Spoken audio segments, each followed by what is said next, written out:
오늘 여러분과 함께 이제 요한일서의 마지막 부분을 살펴보려고 합니다.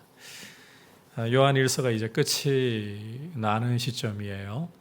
오늘 말씀에서 여러분께서 좀 주목을 해서 보시면 안다라는 표현이 5번이나 반복되면서 강조되고 있는 것을 보실 수가 있습니다. 먼저 13절과 15절에서 2차례 안다라고 하면서 믿음이 주는 축복에 대해서 안다, 이것을 보여주고 있고, 그 다음에 18절, 19절, 20절에서 각각 한 번씩 총 3번이 반복이 되면서 믿음의 확신에 대해서 안다, 이렇게 말씀을 하고 있는 겁니다. 오늘 함께 말씀에 귀를 기울이면서 믿음의 축복과 확신이 무엇인지 반드시 우리가 알아야 할 부분들입니다. 이 믿음의 축복과 확신이 무엇인지를 함께 말씀을 통해 살펴보면서 주시는 메시지 듣도록 하겠습니다. 자, 먼저 믿음의 축복, 첫 번째로 알아야 할 믿음의 축복은 영생입니다. 자, 13절 함께 읽도록 하겠습니다. 시작.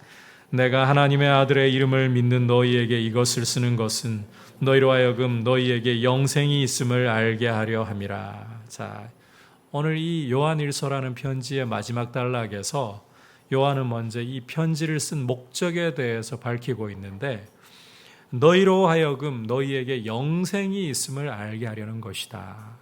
너희에게 영생이 있음을 알게 하려는 것이다. 이렇게 말씀을 하고 있습니다.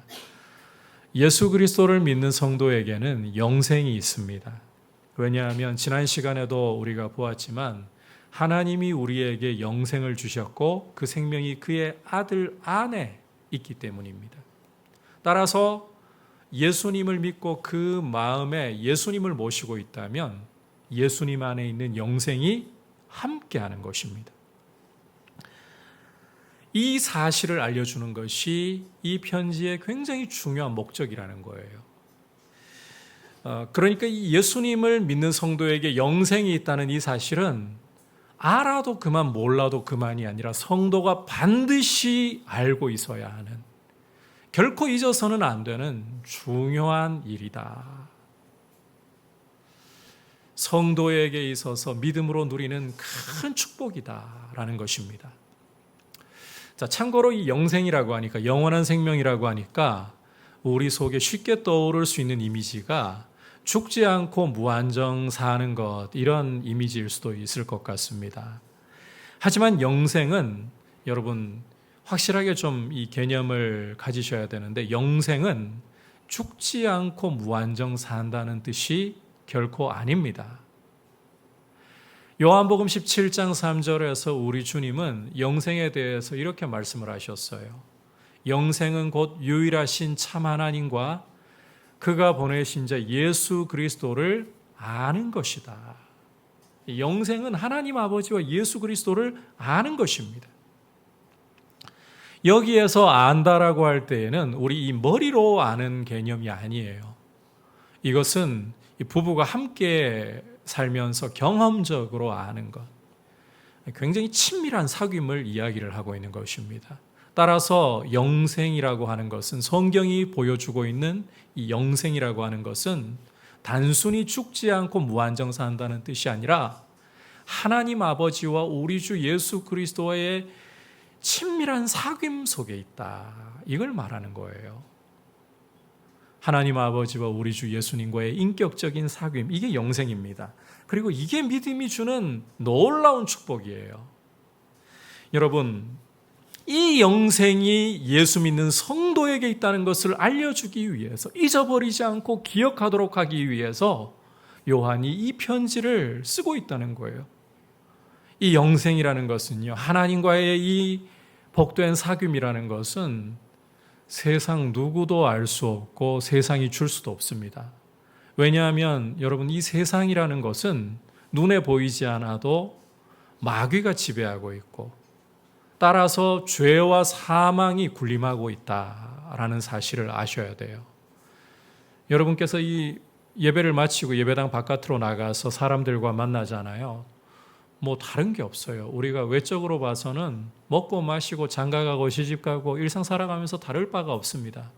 그런데 예수님을 믿는 성도와 세상은 보이지 않아도 큰 차이가 있어요. 예수님을 믿는 성도들에게는 영생이 있는 거예요. 하나님 아버지와 예수 그리스도와 함께 인격적으로 사귀는 이 복이 있는 거예요. 하지만 세상은 생명이 없습니다. 마귀의 권세에 매여서 죄와 죽음이 군림하고 있을 따름입니다. 이 영생이라는 게 얼마나 큰 축복인가. 세상이 절대로 줄 수가 없습니다. 세상이 절대로 알 수가 없습니다. 어떤 많은 돈으로도 이 영생을 살 수가 없고 명예로도 권력으로도 구할 수 없는 것이 바로 이 영생의 복입니다. 이 복을 예수를 믿음으로 우리가 누리고 있다. 그래서 여러분, 이 영생이야말로 믿음이 주는 어떤 것과도 바꿀 수 없는 귀한 복이라는 사실을 여러분께서 꼭 기억을 하시고 예수를 믿는 내 안에 영원한 생명이 있다. 하나님 아버지와 그리스도와의 이 복된 사귐이 있다. 이것이야말로 참 복이라고 여러분 선언할 수 있기를 축복합니다. 한번 따라합시다. 나는 복받은 사람입니다. 진짜 복받은 사람들이에요. 왜? 우리 안에 영생이 있으므로. 이 복을 여러분 날마다 생각하고 세상이 줄 수 없는 이 복을 나는 가지고 있습니다. 이 기쁨 안에 서 계시길 축복합니다. 두 번째로 믿음이 주는 축복은 기도와 그 응답이라는 것입니다. 기도할 때 응답을 받는다는 거예요. 14절 15절 함께 한 목소리로 보겠습니다. 시작. 그를 향하여 우리가 가진 바 담대함이 이것이니 그의 뜻대로 무엇을 구하면 들으심이라. 우리가 무엇이든지 구하는 바를 들으시는 줄을 안즉 우리가 그에게 구한 그것을 얻은 줄을 또한 아느니라. 자, 함께 읽은 말씀에서 요한은 예수님을 믿는 성도에게는 담대함이 있다. 담대함이 있다라고 말씀을 하고 있죠. 이 담대함, 바꿔 말하면 확신은 하나님의 뜻대로 무엇을 구하든지 그것을 들으신다는 것입니다. 쉽게 말해 기도할 때에, 성도가 기도할 때에 하나님의 응답을 반드시 받게 된다는 것입니다. 요한은 15절에서 이 복에 대해서 재차 강조를 하고 있어요. 우리가 무엇이든지 구하는 바를 하나님이 들으시는 줄 알기 때문에 하나님께 구한 것을 얻은 줄을 또한 안다. 이렇게까지 재차 강조를 하고 있습니다. 얼마나 큰 복인지 여러분 이해하시겠죠? 우리가 기도하는 것, 그리고 그 기도에 응답을 받을 수 있다는 이 확신, 이게 참 놀라운 축복이라는 거예요. 여러분의 기도는, 예수님을 믿는 여러분의 기도는 결코 쏘아 올린 화살처럼 땅에 떨어져 버리는 것이 아니라 하나님이 들으시고 응답하시는 줄 믿습니다. 참 큰 복입니다. 이것이 우리에게 놀라운 복인 줄 안다면 이 기도의 복, 이 응답의 복을 풍성하게 누려야 하는 것이 우리의 마땅한 도리이고 책임 아니겠습니까?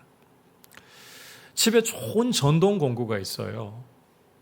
그런데 가구를 조립하면서 손드라이버 하나 가지고 창고에 좋은 전동 공구가 있다는 사실을 모르는 것도 아닌데 손드라이버 하나 가지고 끙끙대면서 땀을 뻘뻘 흘리면서 왜 이렇게 힘들지? 여러분, 이 굉장히 비효율적이고 어리석은 행동 아니겠습니까? 옆에서 전동 공구 있어. 그거 이용하면 쉽게 조립해. 그래도 그 말을 듣고도 왜 이렇게 힘들어? 드라이버로 자꾸 힘들게. 어리석은 것이죠. 기도와 응답도 마찬가지입니다. 기도하면 응답해 주신데 이 놀라운 축복을 우리에게 주셨음에도 불구하고 우리가 이 기도하지 않는다면 하나님의 영광스러운 응답을 어떻게 맛볼 수 있겠습니까? 기도를 힘쓰므로 하나님의 응답을 맛볼 수 있기를 축복합니다. 우리가 하나님의 영광을 보아야 돼요. 우리 신앙생활에서 믿음이 자라가고 믿음이 풍성해지려면 하나님의 영광을 보아야 돼요. 그러려면 기도함으로써 하나님이 일하시는 것을 보아야 돼요. 여러분, 기도하지 않으면 내가 일하고 기도하면 하나님이 일하신다는 말이 있습니다. 그리고 기도하지 않으면 어떤 일이 잘 일어나잖아요. 내가 잘나서 그렇게 해낸 줄 알아요. 하지만 기도하는 사람은 하나님이 하셨다라고 볼 줄 아는 거예요. 기도로 하나님이 일하시는 영광 보기를 축복합니다. 자, 그렇다면 우리가 구체적으로 어떠한 것을 위해 구해야 될 것인가? 어떠한 것을 구하는 것이 이 기도를 가장 영광스럽게 맛볼 수 있는 대표적이고 중요한 일인가? 함께 16절과 17절에서 확인해 보겠습니다. 시작. 누구든지 형제가 사망에 이르지 아니하는 죄 범하는 것을 보거든 구하라.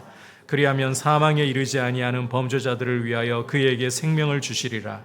사망에 이르는 죄가 있으니 이에 관하여 나는 구하라 하지 않노라. 모든 불의가 죄로 돼 사망에 이르지 아니하는 죄도 있도다. 자, 함께 읽은 말씀에서 형제를 위하여 구하라라고 말씀하는 것을 볼 수 있죠. 형제를 위해서 기도하는 것. 형제가 죄에서 돌이키도록 기도하는 것이야말로 하나님의 뜻을 따라서 하나님의 영광을 보도록 구하는 가장 대표적이고 중요한 일이라는 거예요. 자, 그런데 여러분께서 이 말씀을, 이 16절과 17절을 잘 주목해서 보시면 무조건 형제를 위해서 기도하라고 하지 않고 형제가 사망에 이르지 않는 죄 범한 것을 보거든 구하라. 그리하면 생명을 주시리라. 반대로 사망에 이르는 죄가 있는데 이것에 대해서는 나는 구하라 하지 않는다. 이렇게 말씀하는 것을 읽을 수가 있어요. 그러니까 이 부분을 좀 간단하게 이야기하자면 죄라고 해서 다 똑같은 죄가 아니라는 것입니다. 용서받을 수 있는 죄가 있는가 하면 결코 용서받을 수 없는 불사죄가 있다라는 것이에요. 이 불사죄가 바로 사망에 이르는 죄다. 이렇게 말씀을 하고 있는 것이죠. 이 말씀을 들으면서 여러분 마음에 굉장히 큰 고민이 일어나기 시작할 수도 있을 것 같습니다. 용서받을 수 있는 죄와 용서받을 수 없는 죄가 있다. 이걸 어떻게 이해를 해야 되는 걸까? 자, 이 부분에 대해서 우리 주님이 복음서에서 이미 말씀을 주신 바가 있습니다. 그 중에 마태복음 말씀으로 함께 좀 살펴보도록 하겠습니다. 마태복음 12장 31절과 32절 한 목소리로 보겠습니다. 시작. 그러므로 내가 너희에게 이르노니 사람에 대한 모든 죄와 모독은 사하심을 얻되 성령을 모독하는 것은 사하심을 얻지 못하겠고 또 누구든지 말로 인자를 거역하면 사하심을 얻되 누구든지 말로 성령을 거역하면 이 세상과 오는 세상에서도 사하심을 얻지 못하리라. 자, 우리 주님의 말씀을 들어보면 어떠한 죄이든지 간에 다 용서를 받을 수가 있다.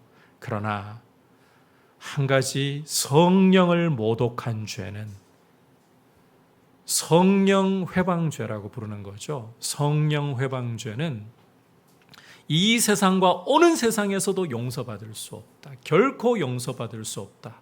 불사죄이다. 이렇게 말씀을 하셨어요.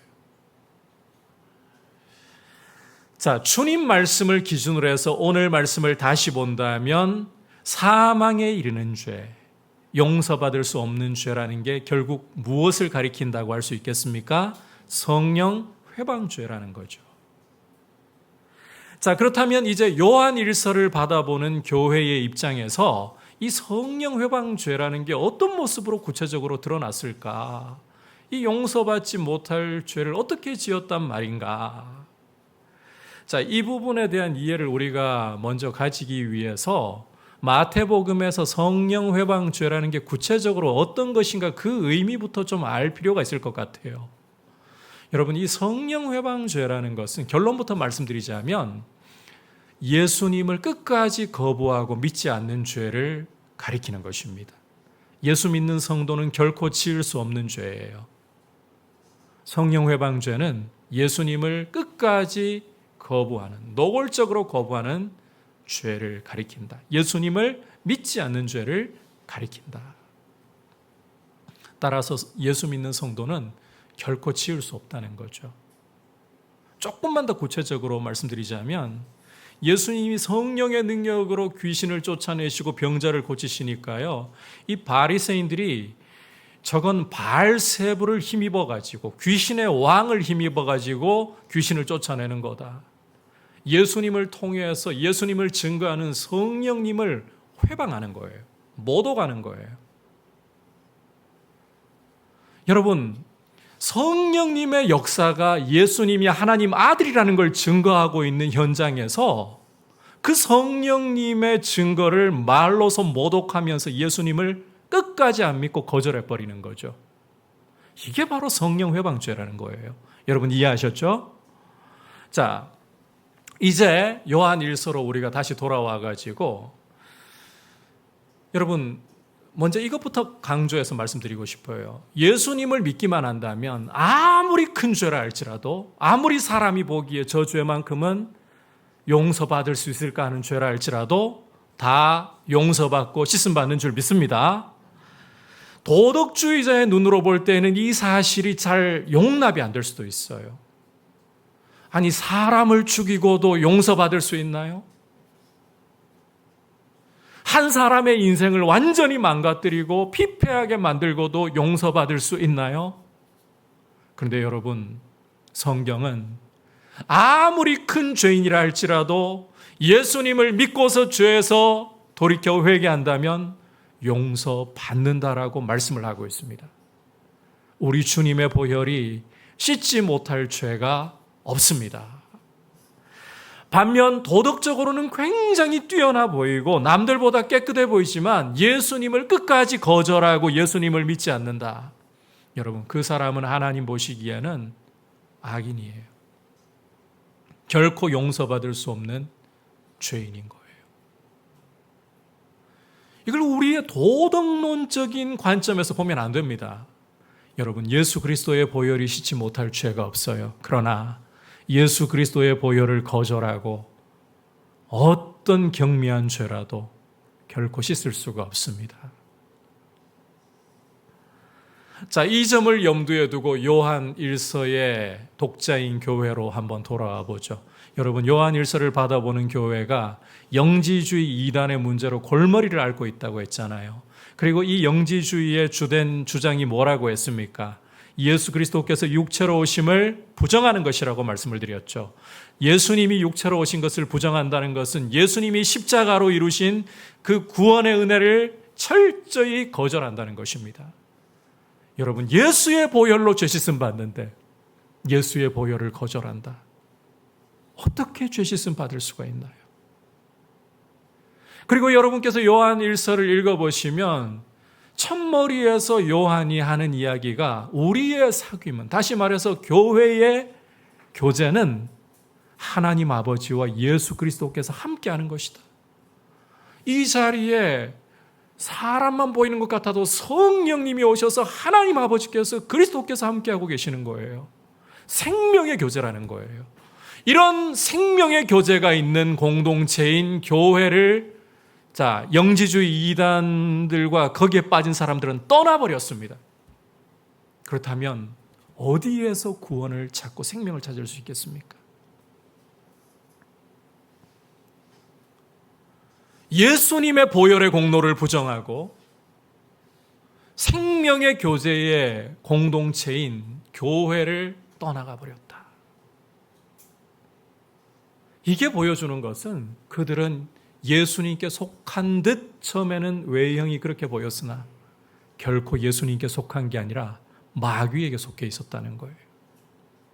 그들은 주님의 보혈의 그 죄 씻는 은혜를 결코 알지 못했다는 거예요. 이런 사람들이 바로 용서받지 못하는 죄를 짓고 있는 것이다. 이들을 위해서는 내가 구하라 하지 않노라. 이렇게 말씀하고 있는 겁니다. 그런데 여러분, 이게 참 쉽지 않은 문제입니다. 우리의 분별과 판단이라는 것은 항상 오류가 개입할 수 있는 소지가 있기 때문에 굉장히 어려운 이야기예요. 하지만 오늘 말씀의 문맥과 정황을 볼 때 분명한 사실은 예수님을 부정하고 교회를 흔들고 떠나가 버린 이 영지주의 이단, 거기에 속한 사람들은 마귀에게 속한 표를 드러내는 것이다. 그런 이들을 위해서 나는 구하라고 하지는 않는다. 이 말을 하는 게 확실한 거예요. 그 경우가 아니라면 여러분, 형제를 위해 기도해야 됩니다. 연약해서 넘어지는 경우를 위해서는 기도해야 되는 거예요. 이 땅에 우리가 이 발을 붙이고 살아가는 동안에는 우리는 죄와의 싸움을 멈출 수가 없습니다. 죄와 싸우다 보면 우리도 모르는 사이에 언제 죄에게 다 모르는 거 아니죠. 고의로 알고 있는 경우도 왜 없겠어요. 넘어질 경우 종종 있습니다. 특히 요한 1서가 강조했던 형제 사랑의 부분에서도 실패할 때가 많습니다. 뿐만 아니라 교회 안에 이단이 파고들었을 때 그 이단에 잠시 흔들려 넘어질 수도 있습니다. 거짓 가르침에 속아 넘어가서 믿음이 그야말로 사시나무 떨듯이 흔들려가지고 추락하는 경우도 있을 수 있습니다. 이런 경우 여러분 기도해서 그 흔들리고 넘어져 있는 형제를 생명의 길로 돌이켜야 된다는 거예요. 이게 기도를 그리고 그 응답을 맛보는 이 축복을 경험하는 굉장히 중요한 일이라는 겁니다. 여러분 교회는 생명의 공동체예요. 살리는 게 교회의 능력이에요. 돈 많고 사람 숫자 많아서 정말 많이 모이는구나. 그게 교회의 힘이 아니라 생명이 바로 교회의 힘이에요. 교회가 생명이 있느냐 이게 정말 중요한 거예요. 이 하나님의 역사를 생명의 역사를 보려면 기도로서 형제들을 위해서 구하고 우리가 형제들이 살아나는 것을 보는 이 축복을 풍성하게 누릴 수 있기를 주님의 이름으로 축복합니다. 기도하고 응답을 맛보아야 돼요. 그래서 교회 안에 생명이 살아나는 역사, 죄를 지었던 형제들이 주님 앞에 믿음으로 다시 돌이키는 역사, 그리고 특히 이렇게 가정의 달을 맞이해서 우리가 다시 한번 좀 힘써야 할 부분 중에 우리 사랑하는 가족들이 아직까지 예수님을 믿지 않고 있다면 그들이 함께 예수님 믿어 생명의 유업을 함께 받는 분들이 될 수 있도록 기도를 힘쓰는 것. 여러분 우리 가족들을 위해서 힘써 기도할 수 있기를 축복합니다. 자, 이제 마지막으로 믿음이 주는 확신에 대해서 우리가 오늘 또 말씀을 통해 보아야 되는데 총 3가지를 이야기하고 있어요. 3가지 같은 2가지라고 해도 되고 2가지 같은 3가지라고 해도 돼요. 여러분 이해를 돕기 위해 3가지로 분류해서 보겠습니다. 함께 18절부터 21절까지 보겠습니다. 시작. 하나님께로부터 난 자는 다 범죄하지 아니하는 줄을 우리가 아노라. 하나님께로부터 나신 자가 그를 지키심에 악한 자가 그를 만지지도 못하느니라.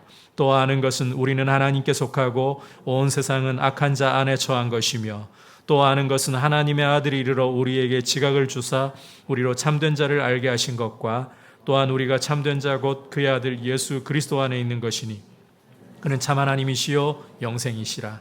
자녀들아 너희 자신을 지켜 우상에게서 멀리하라. 자, 이제 함께 읽은 말씀에서는 요한이 분위기를 좀 바꿔가지고 믿음의 축복에서 믿음이 주는 이 확신에 대해 말씀을 하기 시작합니다. 3가지라고 했잖아요. 첫 번째는 하나님께로부터 난 자, 즉 예수 믿는 성도는 범죄하지 않는다는 확신이에요. 자, 이 부분은 앞서 우리가 3장에서도 보았던 부분인데 성도가 아예 죄를 안 짓는다 이 이야기를 하는 게 아니라 성도는 죄를 짓고 넘어졌다 할지라도 죄 가운데 계속 머물지 않고 반드시 회개하고 다시 일어나 회복한다 이 말씀을 하고 있는 겁니다. 여러분 이해하셨죠? 성도가 범죄치 않는다는 것은 문자 그대로 아예 죄 안 짓는다는 것이 아니라 죄를 지었을 때라도 죄를 회개하지 않은 채 그대로 머물러 있는 게 아니라 결국은 회개하고 주님께 돌아올 수밖에 없다 이 이야기를 하고 있는 거예요. 여러분 이게 가능한 이유는 18절 후반부에서 보듯이 하나님께로부터 나신 자, 즉 예수 그리스도께서 지키시기 때문이라는 것입니다. 여러분 우리 주님이 저 악한 마귀가 성도를 만지지도 못하도록 감히 만지지도 못하도록 지켜주시기 때문에 성도는 죄를 짓고 넘어졌을 때에조차도 넘어진 채로 망하는 것이 아니라 회개하고 일어나서 회복이 되는 거예요. 이 대표적인 예가 바로 베드로입니다. 여러분 베드로는 우리 주님이 대제사장에게 신문받기 위해서 그 집으로 끌려가셨을 때에 도움을 받아가지고 그 집 뜰까지 따라갔습니다. 그런데 그 집 뜰에서 대제사장 집 뜰에서 사람들이 베드로를 알아볼 때 3차례나 철저하게 주님을 모른다고 부인을 했잖아요. 그 전에 주님께 내가 주와 함께 죽을지언정 절대 주를 부인하지 않겠나이다. 그렇게 호언장담했던 베드로가 종의 물음 앞에서 와르르 무너져서 세 차례나, 이 세 차례라는 게요, 성경에서 삼은 완전수거든요. 철저하게 부인했다는 거예요. 철저하게. 그랬던 이 베드로가 어떻게 회개하고 다시금 일어서서 위대한 사도로서 쓰임을 받을 수 있었던가? 누가복음 22장 31절과 32절에서 그 비결을, 그 이유를 보여주고 있습니다. 함께 읽어볼까요? 시작. 시몬아 시몬아 보라 사탄이 너희를 밀가부르듯 하려고 요구하였으나 그러나 내가 너를 위하여 내 믿음이 떨어지지 않기를 기도하였노니 너는 돌이킨 후에 내 형제를 굳게 하라. 여러분, 베드로가 일어날 수 있었던 이유는 오직 한 가지입니다. 누가복음에서 유일하게 이 이유를 보여주고 있는데 우리 주님이 베드로를 위해 기도하셨기 때문에. 사탄이 제자들을 밀가부르듯이 까부르려고 요구를 했어요. 하지만 우리 주님은 베드로를 위하여서 간구하셨습니다. 그리고 이 주님의 간구 때문에, 이 주님의 보호하심 때문에 사탄이 결코 베드로를 완전히 넘어뜨릴 수가 없었던 거예요. 베드로의 유익을 위해서 사탄에게 일시적으로 주님이 막견은 두셨으나 사탄이 베드로를 망하도록 이끌어갈 수가 없었던 거예요. 여러분, 우리 주님이 악한 자로부터 성도를 지키고 계심을 믿습니다. 지금도 하늘 보좌 우편에서 우리를 위해 간구하시고 우리 안에 성령께서 말로 표현할 수 없는 탄식으로 기도하심으로써 우리를 지키고 계시는 것입니다. 따라서 오늘 말씀 문자 그대로 악한 자는 우리를 감히 만지지도 못하는 것입니다. 여러분, 악한 자가 우리를 건드릴 수 있다라고 한다면 그것은 여러분께서 욥기를 읽어보시면 분명하게 드러나지만 하나님의 허락하심 하에서 성도의 유익을 위하는 범위 안에서만입니다. 그 이상은 사탄이 절대로 우리의 머리털 끝 하나 마음대로 건드릴 수가 없는 거예요. 집에서 종종 저희 딸내미한테 그런 질문을 받아요. 어려운 일을 얘가 경험할 때마다 아빠, 내가 하나님께 기도했는데 왜 이런 어려운 일들을 만나게 되는 거죠? 정말 나를 지켜주신 게 맞는가요? 그런 질문을 받을 때가 있어요. 그런 일들을 경험할 때 여러분도 과연 하나님이 나를 지키시는 것이 맞는가? 악한 자가 만지지도 못하도록 하신다고 했는데 주님이 나를 정말 지키시는 것이 맞는가? 이런 의문이 일어날 수도 있습니다. 그런데 여러분, 다시 한번 강조하지만 욥기를 읽어보시잖아요. 하나님이 성도의 유익을 위해 마귀에게 일정 시험할 수 있도록 허락하시는 부분이 있습니다. 그런데 이게 성도의 유익을 위해서라고 했습니다. 당장에는 괴로워 보이고 고통스러워 보입니다. 정말 하나님이 나를 지켜주시는 것이 맞는가라고 의문이 일어나고 회의가 일어날 수도 있습니다. 그러나 확실합니다.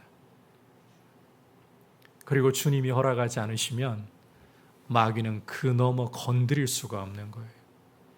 성령이 계시는데, 십자가에서 우리 주님이 보혈을 흘려서 구원하셨는데 어디 악한 자가 감히 건드려요? 여러분의 머리털 끝 하나도 마귀는 함부로 건드릴 수 없도록 우리 주님이 보호하시고 지금도 보좌 우편에서 기도하고 계심을 믿으시기를 바랍니다. 이게 믿음이 주는 첫 번째 확신이에요. 두 번째 확신은 19절이 보여주고 있듯이 예수 믿는 성도는 하나님께 속하고 세상은 악한 자 안에 처해 있다는 것입니다. 여러분, 앞에서도 잠깐 이야기했지만 우리가 밖에 나가가지고 예수 안 믿는 사람들과 일상을 같이 살아가다 보면 차이 안 납니다. 똑같아요. 여러분, 예수 믿는다고 해서 밖에 나가가지고 안 믿는 사람들과 달리 머리에 후광이 생기는 거 보셨나요? 여러분들에게 그 예수 믿는다고 해가지고 땅바닥 안 밟고도 뭐 저 공중에 둥둥 떠가지고 다닐 수 있도록 특별 조치를 취하시던가요? 그런 거 없습니다. 똑같아 보여요. 그런데 여러분, 우리 예수 믿는 성도와 세상은 영적으로 완전히 다른 소속이에요. 우리는 예수 그리스도께, 하나님 아버지께 속해 있습니다. 똑같아 보여도 세상은 마귀에게 속해 있는 거예요. 이게 두 번째 믿음이 주는 확신입니다. 그리고 이제 마지막 세 번째 확신, 20절에서 보여주는데, 20절은 19절, 우리가 하나님께 저 하늘에 속해 있는 사람이라는 것이 어떻게 가능해진 것인지를 보여주는 그 이유를 설명하면서 세 번째 우리에게 주는 확신이에요. 자, 그 확신이 뭐냐? 하나님의 아들 예수님이 오셔서 우리에게 참된 지각을 주셨고, 우리로 참된 분이신 예수님을 알게 해 주셨다. 그래서 우리가 그 참된 분이신 예수님, 다시 말해 하나님이시고 영생이신 분을 알게 되었다라는 확신입니다. 여러분, 우리 스스로의 힘으로는 죽었다 깨어나도요, 하나님께로부터 날 수가 없습니다. 하나님을 알 수가 없습니다. 다시 한번 강조합니다. 우리가 아무리 잘나도 우리의 지혜로, 우리의 지식으로 하나님 아버지를 알 수 없고 구원에 이를 수가 없습니다. 오직 예수 그리스도, 참되신 분이신 예수 그리스도께서 우리에게 찾아오셔서 십자가로 말미암는 구원의 은혜를 주셨기 때문에, 참된 지각을 열어주셨기 때문에 우리는 하나님 아버지를 알게 되는 거예요. 예수 그리스도를 알게 되는 거예요. 구원에 이를 수가 있게 되는 것입니다. 아니고서는 절대 안 돼요. 따라서 우리가 어떻게 하나님 아버지와 그리스도께 속하게 되었나? 우리 실력이 아니라, 바꿔 말하면 이런 겁니다. 나의 나 된 것은 오직 은혜이다 라는 겁니다. 이게 확신이라는 거예요.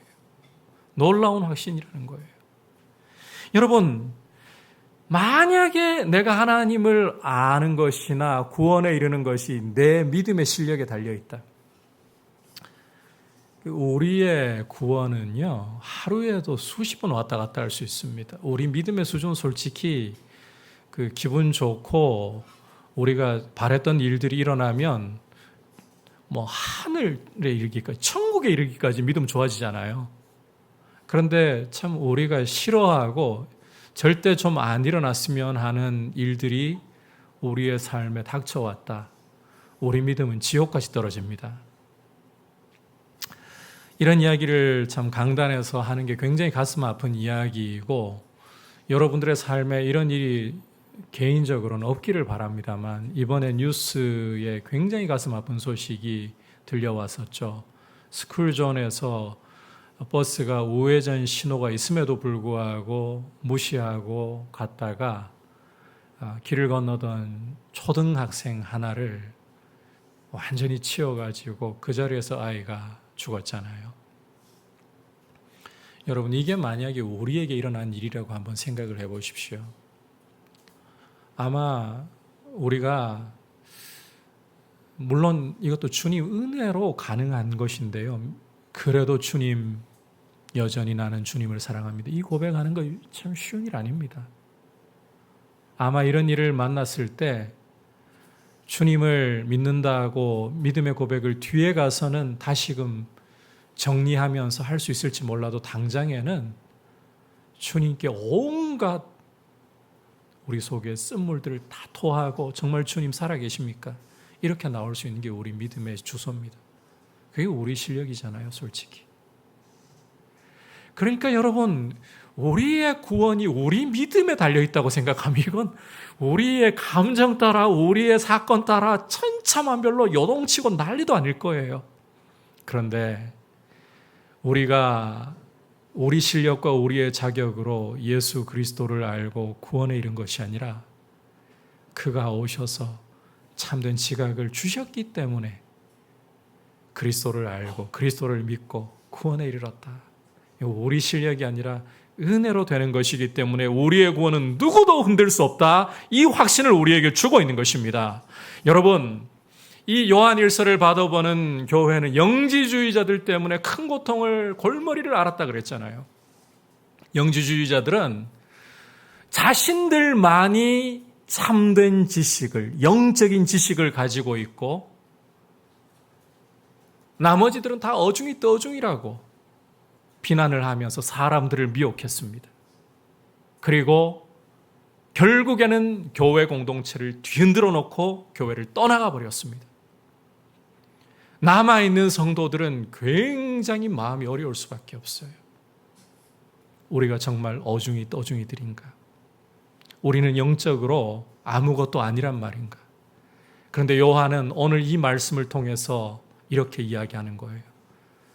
예수 그리스도를 믿는 너희가 예수님의 완전한 보호 가운데 있고 너희가 천국의 시민권을 가지고 있고 이것은 주님이 오셔서 너희에게 참된 지식을 주셨기 때문이다. 영지주의자들이 주장하는 그것이 참된 지식이 아니라 너희가 주님을 믿는 너희가 참된 지식을 가진 참 하나님의 백성, 참 신령한 백성, 너희가 승리자들이다. 그래서 이제 21절에서는 형제들아, 너희 자신을 지켜 우상 숭배에서 멀리하라. 거짓 교훈이나 성경에서 가르치는 교훈이 아닌 것들, 여러분 능력이 나타나고 은사가 나타나고 요란해 보여도요, 성경적이지 않은 가르침을, 예수님으로부터 멀어지게 하는 가르침을 가르친다. 다 가짜입니다. 그리고 내가 뛰어나고 잘났다. 다 가짜입니다. 여러분, 별 볼 일 없어 보이는 것처럼 내가 별 볼 일 없어 보여도 예수 그리스도를 믿고 있잖아요. 오직 그리스도의 보혈만이 나의 죄를 씻는다는 사실을 믿고 있잖아요. 그리고 성경이 하나님의 말씀이라는 것을 여러분이 붙들고 있잖아요.